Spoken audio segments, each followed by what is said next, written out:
came into foster care because my mom was 15 years old when she gave birth to me, and about several years later, she had my little brother.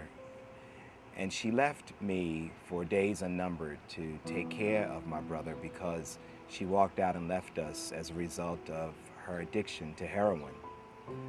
I know my mom loved me very much because when I came into foster care, they say that I had a very large vocabulary, and you don't develop that on your own. It's obvious that my mother spent a lot of time with me in spite of her drug addiction. One of the things that was really sad, though, is that as a result of being in foster care, we moved around a lot. We were moved from home to home and rejected quite a bit. I still live a lot with that pain. The thought of moving from house to house and going through that, um, whenever I think of those times, I often think about the numbers of children who still go through that. I think about it because of how it affects me today in my relationships, in how I view and approach life, the passion that I bring to the things that matter most to me. I also remember the hope that I had for the many times that families came forward and there was interest expressed in possibly my brother and I getting adopted. And I remember the excitement that people expressed when they saw us and they thought that we were cute little boys while we were cute when we were 12 and 9 years old. And I remember the things that they would say about how we looked like this relative or looked like that relative, and how that would just give me so much encouragement and hope because I thought I might get my chance at a family. And I remember the disappointments when it didn't happen. I often wondered why. Why, when I was placed in a home, someone might send me back because maybe I wasn't the kind of kid that might tell the truth all the time, or I was a kid who stole things from time to time, or I would act out in different ways.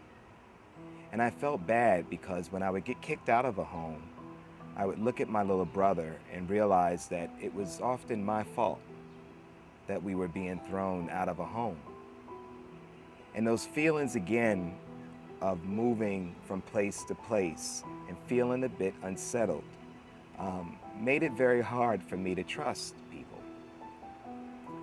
And so I guess as I went through my life growing up and then eventually having to be separated from my brother because we wanted to make sure he had the best chance of getting a family. And ultimately, fortunately, he did.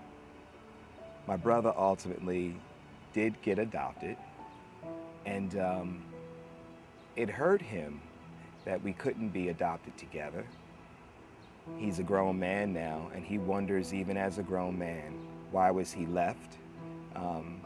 While he had the satisfaction of getting a home, he feels that he was left.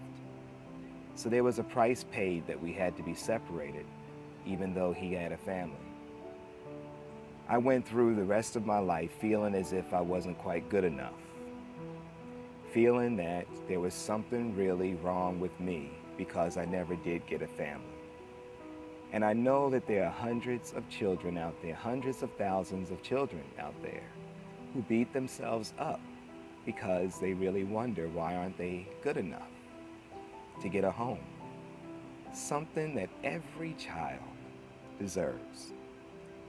It's a basic human right for children to have childhoods, to not have to worry and wonder, why don't they have family?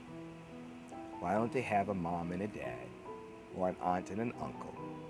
Some kind of security of family so that they can thrive and grow up to be the best kind of people that they can be. I struggled with that. I tried to dig deep within so that in spite of it, I can be the best person that I can be. And so ultimately, I was determined to prove people wrong. I wanted to make sure that I would be in a position one day to care for my brother if something could happen, when something happened to him, and to care for my other siblings that came along afterwards.